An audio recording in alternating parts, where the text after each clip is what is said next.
नमस्कार दोस्तों, मैं मनोज शुक्ला स्वागत करता हूं आप सभी का। और आज हम बात करने वाले हैं, बहुत प्यारी एक वैकेंसी है, टैक्सेशन अधिकारी की है, टैक्सेशन असिस्टेंट की है ये पोस्ट जो निकली हुई है ना। इसके बारे में बात करने वाला हूं आज आपसे। और ये एमपीपीएससी ने निकाली है, मध्य प्रदेश लोक सेवा आयोग द्वारा निकली हुई ये वैकेंसी है।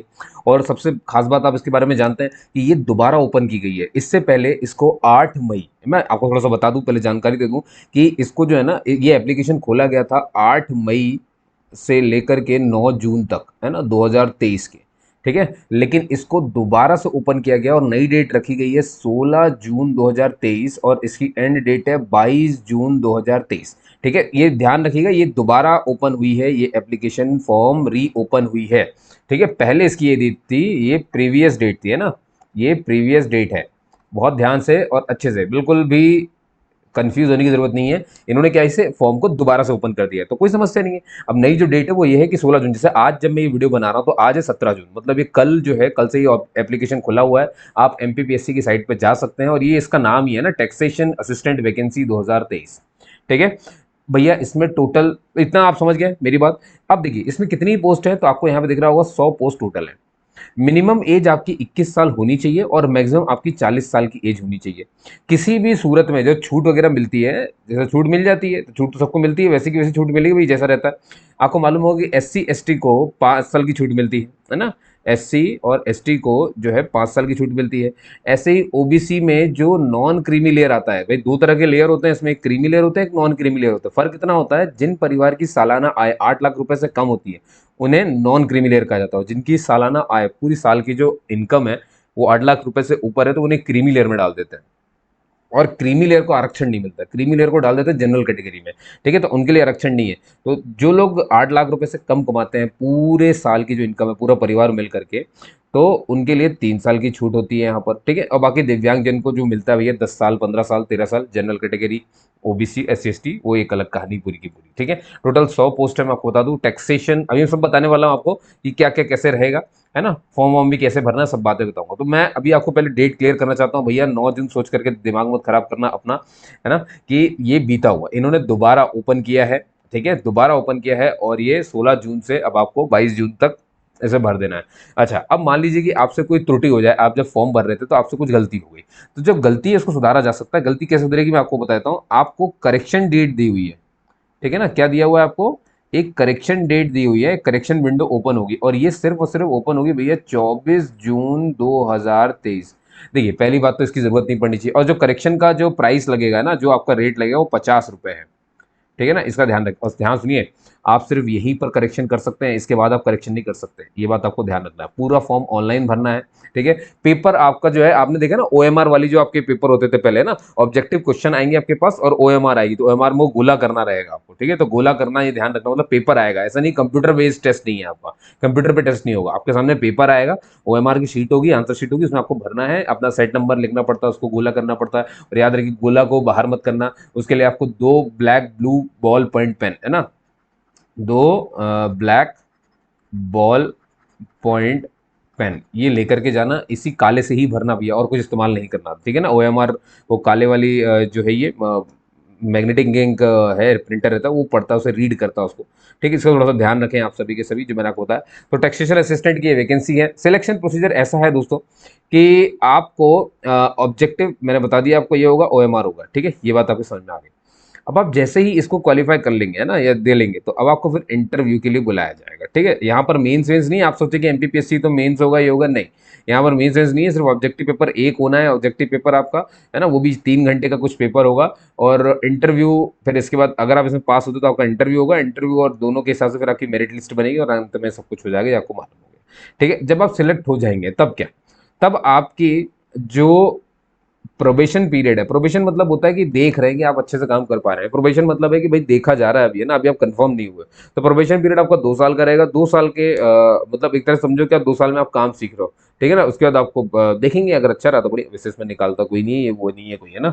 चलिए, बहुत बढ़िया, इतनी बातें क्या आपको समझ में आ गई, बहुत बढ़िया। चलिए दोस्तों, आगे बढ़े फिर थोड़ा सा, अब देखते हैं कि इसमें क्या चीज़ मांगी गई है ना, कि क्या क्या होना है। अब यहाँ पर आई कुछ बातें मैं आपको क्लियर कर दूं। गला थोड़ा सा खराब है बंदो। देखिए, मध्य प्रदेश की जितनी वैकेंसी होती है उनमें एक चीज लगती है, मध्य प्रदेश का रोजगार पंजीयन, एम्प्लॉयमेंट रजिस्ट्रेशन, है ना, ये मांगता है। अब एक बात सुनिए, क्या टैक्सेशन वाली ये जो जॉब है क्या सिर्फ एमपी के लोग ही अप्लाई कर सकते हैं? तो ऐसा बिल्कुल नहीं है, इसे एमपी के बाहर यानी अदर स्टेट वाले भी अप्लाई कर सकते हैं। लेकिन इसमें क्या कंडीशन है, बहुत ध्यान से, अगर आप एमपी से हो और आप अप्लाई कर रहे हो तो आपका रोजगार पंजीयन चाहिए ही चाहिए। अगर एमपी के जो मूल निवासी है ना उनके लिए तो लगेगा ही लगेगा, लेकिन जो दूसरे जगह के कैंडिडेट है, दूसरे अदर स्टेट्स के हैं, तो उनके लिए मध्य प्रदेश का पंजीयन बिल्कुल आवश्यक नहीं है, वो चुपचाप भर सकते हैं। अब एक और चीज मैं आपको यहीं पे बता देता हूँ, पंजीयन आप समझ गए, अदर स्टेट वालों बच्चों के लिए कोई भी पंजीयन नहीं है, लेकिन यहाँ के लोगों के लिए आपको यहाँ के रोजगार कार्यालय में आपका पंजीयन जीवित पंजीयन होना चाहिए। इसका आपको ध्यान रखना, नहीं है तो पहले उसको रिन्यू करवा लीजिए तुरंत जा करके, समझ गया? जाना कहीं नहीं, सब ऑनलाइन होता है, ऑनलाइन सब होता है भैया, कुछ नहीं करना है आपको कहीं जाके, ठीक है? अच्छा, फीस वगैरह मैं आपको बता देता हूँ, 500 रुपये की फीस लगी, तो वो भी मैं यहीं पर कहीं पर मेंशन कर देता हूँ, ठीक है? देखिए, 500 रुपये की फीस है, ये किसके लिए मैं बता दूं आपको थोड़ा सा, ये जनरल वालों को देनी है, ठीक है, पहली बात। दूसरी, आपको ओबीसी वालों को देनी है, लेकिन किसको, जो आपके किस में आ जाते हैं, क्रीमी लेयर में आते हैं, नॉन क्रीमी लेयर वालों के लिए नहीं है अभी, ठीक है? और एक आपको देनी है इकोनॉमिक वीकर सेक्शन वालों को, क्लियर है बात है? अब यही 250 रुपये है फीस उनके लिए जो एससी से आते हैं, जो एसटी से आते हैं, ठीक है? और आपके जो ओबीसी नॉन क्रीमी लेयर में आते हैं, ठीक है ना, ये ध्यान रखना। देखो, दो दो ओबीसी मैंने बांट दिए हैं, ठीक है, नॉन क्रीमी लेयर में ही आ गए, और ना, और 250 रुपये हो गया। और क्या बचा आपका, और कोई एक्स सर्विसमैन है उसके लिए, है ना, और दिव्यांग जितने भी, यानी कि पर्सन विद बेंचमार्क डिसेबिलिटी, है ना, ये उन्हें दिव्यांगजन उन्हें कहा जाता है जिनकी अपंगता 40% मिनिमम होनी चाहिए, है ना, मिनिमम 40% उनके अंदर होनी चाहिए, इससे ज़्यादा हो जाए, ऐसा ये डेफिनेशन है उस बात की, उसमें ज़्यादा परेशान होने की ज़रूरत नहीं है, ठीक है? आप समझ गए मेरी बात, मोटी मोटी में आपको कह रहा था, समझ गए? तो ये है कि भाई अदर स्टेट को नहीं है। अच्छा, अब जो पहले से भैया सेवारत या सेवा में कार्यरत है, या शासकीय या ऐसे कोई कर्मचारी हैं मध्य प्रदेश के हैं, या कहीं पर भी रहे हो, विश्वविद्यालय कहीं पर भी, उनको भैया एनओसी लाना पड़ेगा, यानी कि अनापत्ति प्रमाण पत्र। अपने बॉस से आपको अनापत्ति प्रमाण पत्र लाना पड़ेगा, जिसे कहते हैं नो ऑब्जेक्शन सर्टिफिकेट, हिंदी में अनापत्ति प्रमाण पत्र, मतलब हमें कोई आपत्ति नहीं है, ऐसा आपके बॉस एक प्रमाण पत्र में साइन करेंगे कि हमारा बंदा आपकी ये वाली वैकेंसी भर रहा है ना, हमारे यहाँ भी काम करता है, आपकी ये टैक्सेशन वैकेंसी भी भर रहा है, इससे हमें दिक्कत नहीं, तो उनकी एनओसी लगती है, ठीक है? तो ये आपको ध्यान रखना है। अच्छा, पेपर पूरा ऑब्जेक्टिव है तो मैंने आपको बता दिया, ओमआर शीट है, सब कुछ हो गया, है ना? अच्छा, अब जो भी है, ठीक है? अच्छा, आपको सेंटर जो चुनना है भैया, देखो, जब आप सेंटर चुनोगे तो सेंटर एक बार आपने चुन लिया ना, वही आपका मिलेगा, ध्यान रखना, इसलिए सेंटर बहुत सोच समझ के आपको चुनना है। कहते बात क्लियर हो गई है? चलिए, बहुत बढ़िया, अब आगे चलते थोड़ा सा। अच्छा, अब देखिए, आपको आपके एजुकेशनल सर्टिफिकेट जितने भी हैं, आपके जितने भी जाति प्रमाण पत्र, अगर आप जाति का लाभ ले रहे हैं, भाई देखिए, अगर आपको छूट मिल रही है ना, तो सीधी सी बात है, आप जाति का या कुछ ना कुछ चीज़ों का सहायता ले ही रहे होंगे। आपने ये सारे के सारे दस्तावेज, जो जितने भी दस्तावेज है, दस्तावेज वो जितने भी दस्तावेज हैं, है ना, इन सभी को आपको जब डॉक्यूमेंट वेरिफिकेशन होगा तब दिखाना पड़ेगा। डॉक्यूमेंट वेरिफिकेशन कब होगा? डॉक्यूमेंट वेरिफिकेशन आपका होगा जब आपका साक्षात्कार यानी कि इंटरव्यू चल रहा होगा, उस समय आपको ही दिखाना पड़ेगा। अब ध्यान सुनिए, मैं यहाँ पे थोड़ा सा बात क्लियर कर दूँ, यहाँ पर आप सिर्फ अपनी ओरिजिनल डॉक्यूमेंट लेकर के ही मत चले जाना, वो तो लेकर के जाना है साथ में, है ना, डॉक्यूमेंट तो पूरा साथ में लेकर के जाना है, लेकिन साथ में आपको उन सभी डॉक्यूमेंट के अपने हर एक मार्कशीट, हर एक सेमेस्टर, 10th 12th, आपके एक्सपीरियंस, आपने कहीं कुछ काम किया, कुछ भी जितना भी है आपके पास, सबका एक एक फोटोकॉपी पे अपना साइन कर देना। तो इसे सेल्फ अटेस्टेड कहते हैं। तो समझ गए ना, आपका एक ओरिजिनल पूरा तैयार है बंडल, वो अलग, और इन सभी ओरिजिनल की एक फोटोकॉपी, तो ऐसे 2 सेट बना लेना आप फोटोकॉपी के, दोनों में सब में सेल्फ अटेस्टेड कर देना। और पासपोर्ट साइज नहीं, रंगीन फोटो खिंचवा लेना, ये ऑनलाइन फॉर्म है, आप घर बैठे बैठे भी भर सकते हो, कोई बड़ी बात नहीं है। आपको फोटो स्कैन करनी है, आपको अपना साइन स्कैन करना है, और बहुत क्लियर रखना है, टोपी नहीं होना चाहिए, चश्मा नहीं होना चाहिए, बैकग्राउंड वाइट होना चाहिए, कलर फोटोग्राफ होनी चाहिए, समझ गए? ये सब अगर आपके पास है तो आप घर बैठे बैठे भी पढ़ सकते हो। रिजल्ट आपका जो भी है भैया, वो इस वेबसाइट पर जाकर के अपलोड हो जाएगा, www.mppsc.mp.gov.in। इसको दोबारा से यहाँ पर अच्छे से देख लें और फिर आगे बढ़ेंगे, ठीक है? चलिए, अब आगे बढ़ते हैं। अब हम बात करते हैं टोटल वैकेंसी किसकी। तो यहाँ पर आपको कुछ एक बड़ा सा अजीब सा लाल कलर का ये सब दिख रहा है, वो देखो, ये भैया सबके लिए। अब इस सबका मतलब क्या होता है? सर, जनरल यहाँ पे भी आ रहा है, जनरल यहाँ पे भी आ रहा है, जनरल यहाँ पे भी आ रहा है, जनरल, और यहाँ पर तो नहीं, चल ठीक है सर, 3 बार जनरल क्यों लिखा है यहाँ पर? ये जनरल भैया, ये जो कॉलम है ना, ये वाला जो कॉलम है, देखो, ये नंबर 1 कॉलम बना लेते हैं, ये नंबर 2 बना लेते हैं, यहाँ पर नंबर 3 बना लेते हैं, और ये नंबर 4 बना लेते हैं, और यहाँ पर अपन टोटल देखेंगे कि 100 है। अब इस 100 के टुकड़े होने वाले, देखना जरा ध्यान से। आप नंबर 1 बाद में डिस्कस, नंबर 2 वाला कॉलम सिर्फ महिलाओं के लिए है, और ध्यान सुना, वो महिलाएं जो मध्य प्रदेश की मूल निवासी हैं, ठीक है ना, डोमिसाइल है ये एमपी की, उन्हीं के लिए। तो उन महिलाओं में जो जनरल वाली होंगी उनके लिए 9 पोस्ट, उनमें एससी वालों के लिए 5, उनमें एसटी वालों के लिए 7, उनमें ओबीसी वालों के लिए 9 और इकोनॉमिक वीकर सेक्शन वालों के लिए 3। अब यहां पर आप ये जो थर्ड कॉलम देख रहे हो ना, ये है भूतपूर्व सैनिक यानी एक्स सर्विसमैन के लिए, ईएसएम के लिए। वो भी सिर्फ एमपी के भूतपूर्व सैनिक के लिए। तो अगर उनमें कोई जनरल वाला है तो उसके लिए 3 पोस्ट, उनमें कोई एसटी वाला है तो 1, एसटी वाला है कोई 2, और उनमें कोई अगर ओबीसी वाला है तो उसके लिए 3 है, कोई इकोनॉमिक वीकर सेक्शन अन्य पिछड़ा वर्ग जिन्हें कहते हैं वो 1 में आ गए। क्लियर होगी इतनी बात है? बात समझ में आ गई? अन्य पिछड़ा वर्ग नहीं, सॉरी, ये आर्थिक रूप से पिछड़ा वर्ग है ना, ये जनरल कैटेगरी के होते हैं लेकिन आर्थिक रूप से इनकी भी सालाना इनकम जो 8 लाख से कम होती है उन्हें ईडब्ल्यूएस में डालते हैं। इसका सर्टिफिकेट लगता है, इसका सर्टिफिकेट लगेगा, एसटी का सर्टिफिकेट लगेगा, इसका लगेगा। जनरल होने का आपको कोई सर्टिफिकेट नहीं लगता। ठीक है, अब देखिए मध्य प्रदेश के जो मूल निवासी, अब ये दिव्यांगजन, ये जो कॉलम है ये दिव्यांगजन के लिए, तो उनके लिए कुछ ऐसा है भैया, वन हैंड विजुअली और ये हार्ड हियरिंग है ना, और ये मल्टीपल डिसऑर्डर है शायद, है ना, तो उसमें तो कोई पोस्ट नहीं है, वन हैंड में भी नहीं है, यहाँ पर है ना विजुअली हार्ड, ये कुछ ऐसा कुछ इसका फुल फॉर्म होता है, उसके लिए 2 पोस्ट है और हार्ड हियरिंग के लिए 4 पोस्ट है। ठीक है, तो ये थोड़ा सा ध्यान रखेंगे भैया। आपका जो 7वां वेतनमान वो सब लगेगा वो तो ठीक है, ये आपके भैया यहाँ देख लो आप, ये ग्रेड पे आपका इतना और ये आपकी तनख्वाह इतनी, कुछ जुड़ जुड़ा के जो भी मिलेगी आपको। समझ गए आप मेरी बात? ठीक है, चलिए आगे बढ़ते हैं अब यहाँ से धीरे से। भैया मैंने आपसे कहा था पद का नाम जो है आपके कराधान सहायक, जिसका नाम है टैक्सेशन असिस्टेंट, ये आपने पहले ही मालूम है। विभाग का नाम आपके जो है, जिस विभाग में आप नौकरी नौकरी करेंगे वो वाणिज्यिक कर विभाग रहेगा। अर्हता आपकी ऐसी कि भैया आपके पास जो है मान्यता प्राप्त विश्वविद्यालय से वाणिज्य में डिग्री होनी चाहिए, है ना, वाणिज्य में डिग्री होनी चाहिए, बस इतनी सी बात है, और कोई नहीं भर सकता, सिर्फ वाणिज्य में डिग्री वाले ही इसे भर सकते हैं। कर्तव्य कर आपका ये रहेगा, कर निर्धारण करना, टैक्स ऑडिट संबंधी कार्य से आपका सब रहेगा। श्रेणी, जिस श्रेणी में आपकी नौकरी आएगी वो एक स्थायी पद है, पहली बात तो टेम्परेरी नहीं है, पूरी तरीके से परमानेंट जॉब है आपकी, और तृतीय श्रेणी में आएगा। भाई एमपीपीएससी कैसे दे सकता है ऐसे, है ना, और बाकी तो आपको मालूम है 2 साल का प्रोबेशन पीरियड लगेगा, ये मैंने आपको पहले बता दिया था। ठीक है ना। अब देखिए मैं एक चीज और बता रहा था आपको, जो अदर स्टेट वाले हैं जिनको मालूम है ना पंजीयन की जरूरत नहीं होती, एक चीज और याद रखिए। अब अगर ये सोचे एससी, मान लो कोई यूपी से है और वो एससी और एसटी से है, अब वो मेरे से ये पूछना चाह रहा है कि सर क्या मैं यहाँ पर जो है अपनी एज की छूट ले सकता हूँ, तो मैं आपको बता दूं भैया, आप यूपी से अदर स्टेट से, ठीक है, अदर स्टेट के जितने भी कैंडिडेट हैं उनको आरक्षण का कोई लाभ नहीं मिलेगा एमपी में। वो सारे के सारे बच्चे बिल्कुल जनरल कैटेगरी की तरह ट्रीट किए जाएंगे एमपी की इस वैकेंसी में।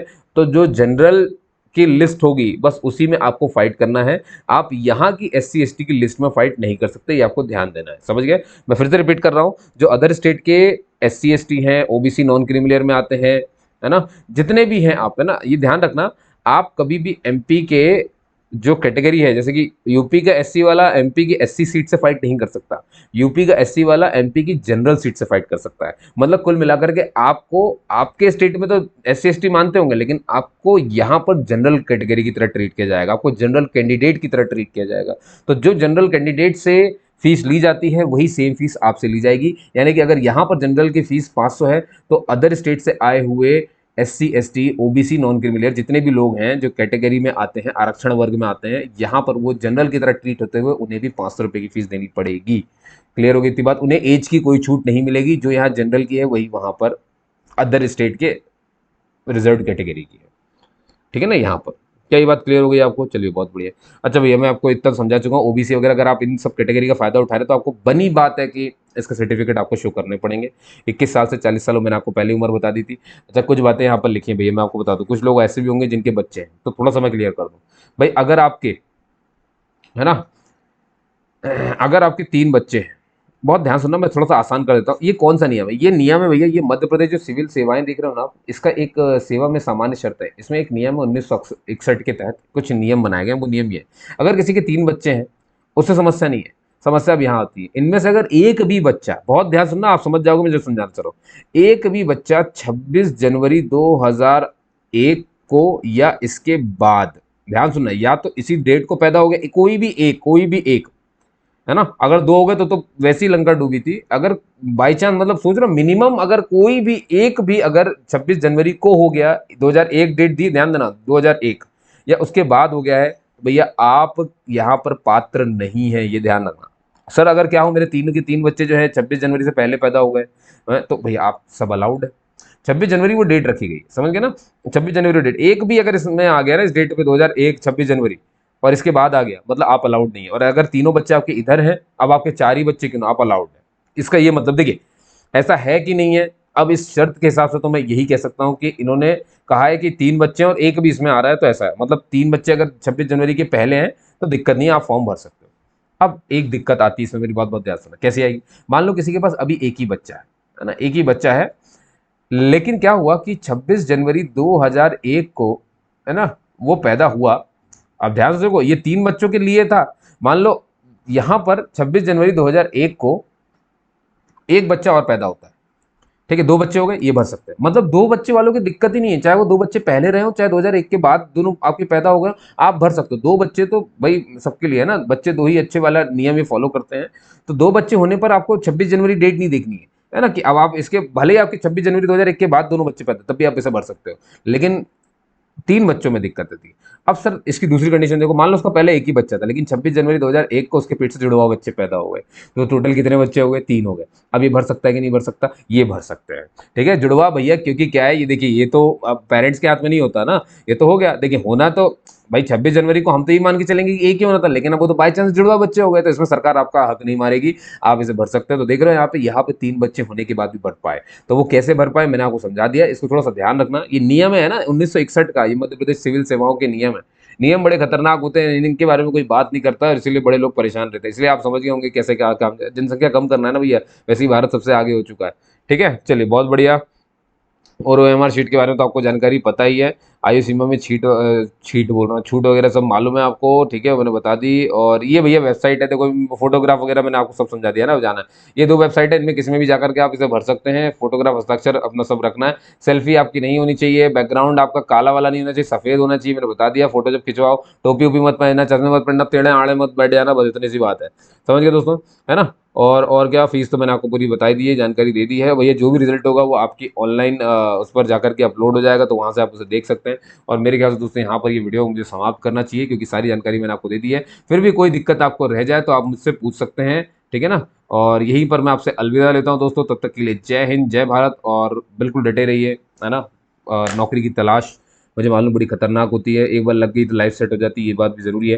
ठीक है, चलिए कोई बात नहीं, ऑल द बेस्ट, सब कुछ अच्छा ही होगा, चिंता ना करें, बस काम करते रहें, ये जरूरी है। तब तक के लिए जय हिंद, जय भारत दोस्तों, मिलते हैं अगले किसी वीडियो में।